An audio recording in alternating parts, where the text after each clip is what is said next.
Querido povo de Deus, nós continuamos o nosso tema sobre o purgatório.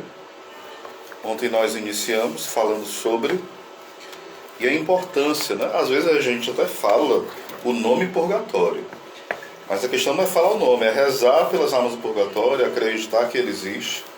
É um dogma de fé, não é algo que eu decido crer ou não. Se eu sou católico e não creio no purgatório, de fato eu não sou católico, né? E católico não escolhe o que crê da fé. Não é uma prateleira onde você fala, isso eu creio, isso eu não acredito. Isso aqui é uma postura protestante, né? Não é uma postura católica. Olha o que o padre Frederic William Faber vai nos falar acerca do purgatório. É muita coisa, é um livro aqui inteiro, né? Mas vou ler aqui um trecho. O santo temor de ofender a Deus. Nós devemos, diante do mistério do purgatório, ter aquele santo temor. Aqui eu vou ler um pouquinho o que fala ele no início. A primeira visão é corporificada nos aterradores sermões da Quaresma, italianos, e naquelas pinturas populares que se vê em casas à beira das estradas, que tanto enfastiam os viajantes ingleses. Ou seja, ele está falando que o ensinamento sobre o inferno, sobre o purgatório, é muito ensinado também na iconografia, né? Pelos ícones, pelas imagens. São verdades que são ensinadas tanto por palavras como por imagens, né? Pelos ícones. E isso é interessante. Hoje tem essa carência, né? De nas casas, em locais importantes, ter essas imagens que relembrem o nosso destino eterno, ou a perdição eterna, ou a salvação eterna. Essas imagens do templo lá dos ingleses, do templo do padre Faber, né? Frederico William Faber, elas representavam o purgatório como se fosse um inferno que não é eterno. Era uma das ideias que se colocava nessa época também, né? Mas não é um inferno, é óbvio que não, né? Se colocava violência, confusão, gemidos e horrores ao se falar do purgatório. Insistiam sobre a justiça de Deus e na pena dos sentidos, que misteriosamente atinge a alma. Aí vai falar sobre o fogo do purgatório, né? Sobre tudo isso. E depois ele vai falar também sobre não ver a Deus no purgatório. Porque quem está no purgatório tem essas penas dos sentidos, mas o que falta também é o principal, ver a Deus. Esse é o maior sofrimento, não ver o Senhor. Então essa é a maior dor, né? A gente não imagina essa grande dor porque a gente ama muito pouco o Senhor.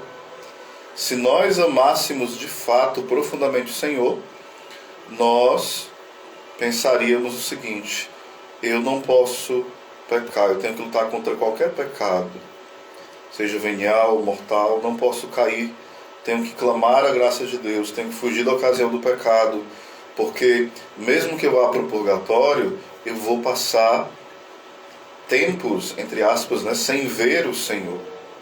Isso vai ser terrível, isso é terrível.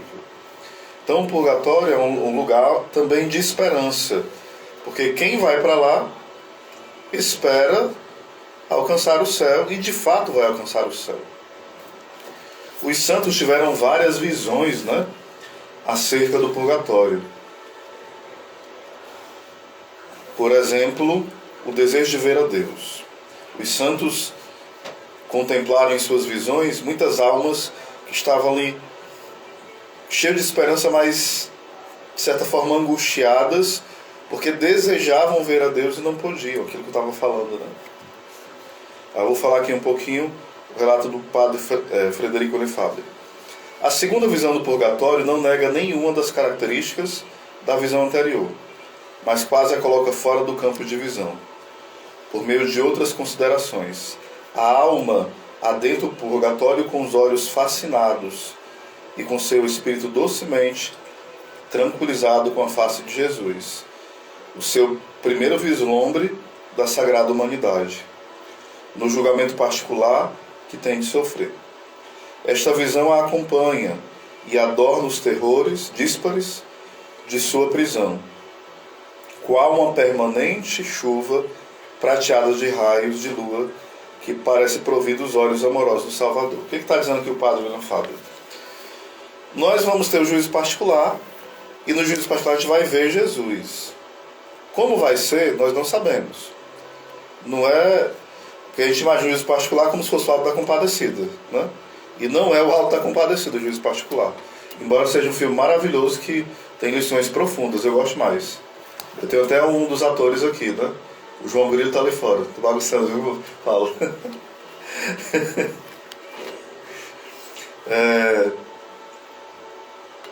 Não, porque eu estava brincando aqui, o Paulo estava fora, tá dizendo assim, o Alto da Compadecida é muito legal. E um dos atores está aqui, está ali o João Grilo, eu bagunçando aqui, né? Brincando. Né? Que o Paulo é super alegre, né? Cheio de humor. Mas voltando à questão do purgatório. O que está dizendo aqui o padre William Faber? Que quando a pessoa vai ser julgada, por exemplo, se ela viu Jesus, como ela viu Jesus, e ela não vai para o inferno, ela vai para o purgatório, ela já vai para o purgatório muito consolada com a visão que ela teve de Jesus. Ela não viu a Trindade face a face, né? Mas ela teve ali o vislumbre do Verbo encarnado na sua humanidade. Então vai cheio de esperança, cheio do gozo de ter visto Jesus. É um dos entendimentos, né, dos teólogos, de alguns santos também. É bem interessante essa visão, porque essa prisão, entre aspas, que seria o purgatório, é uma das analogias que se usa, os símbolos, né? Ela é cheia de consolo, porque tem como presença a lembrança da face de Cristo. Isso não é dogma de fé, isso é um pensamento teológico muito belo, né? A pessoa vai ser julgada, ela não vai para o céu ainda, de imediato, mas também não vai para o inferno. Então ela viu Jesus e no purgatório fica consolada por essa presença da face de Cristo na mente dela. Como isso é belo. Então rezemos pelas almas do purgatório, tenhamos muita confiança que essas orações elas são um ato de caridade, porque de fato são. O padre Frederico Lefebvre, nesse livro, ele vai dizer o seguinte: é mais urgente e importante rezar pelas almas do purgatório, mais, do que até pelos vivos. Ele vai dizer por quê? Parece estranho, né? Ele vai dizer porque os vivos, eles se perdem se quiser, porque tem confissão, tem como se batizar, tem como ir para a missa, ouvir pregação, ler livros. Já os almas do purgatório, embora elas possam ir para o céu, mas elas não podem fazer nada por elas. Os vivos podem fazer por eles. Só se perdem se quiserem, porque Deus quer salvá-los, né? Então, que o Senhor nos dê uma grande compaixão pelas almas do purgatório. Nossa Senhora Rainha da Paz, dai-nos a paz. Rezando essa Ave Maria, por todas as almas do purgatório, por todos que mais precisam de oração neste dia. Ave Maria, cheia de graça, o Senhor é convosco. Bendita sois vós entre as mulheres, e bendito é o fruto do vosso ventre, Jesus. Santa Maria, Mãe de Deus, rogai por nós, pecadores, agora e na hora de nossa morte. Amém. Rainha da Paz, dai-nos a paz. Em nome do Pai, do Filho e do Espírito Santo. Amém. Amém.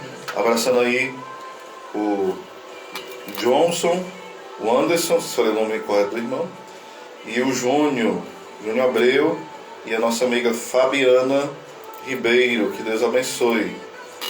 Um abraço, shalom. Muito bem, minha gente, um cheiro no seu coração. Amanhã, com a graça de Deus, a gente está de volta.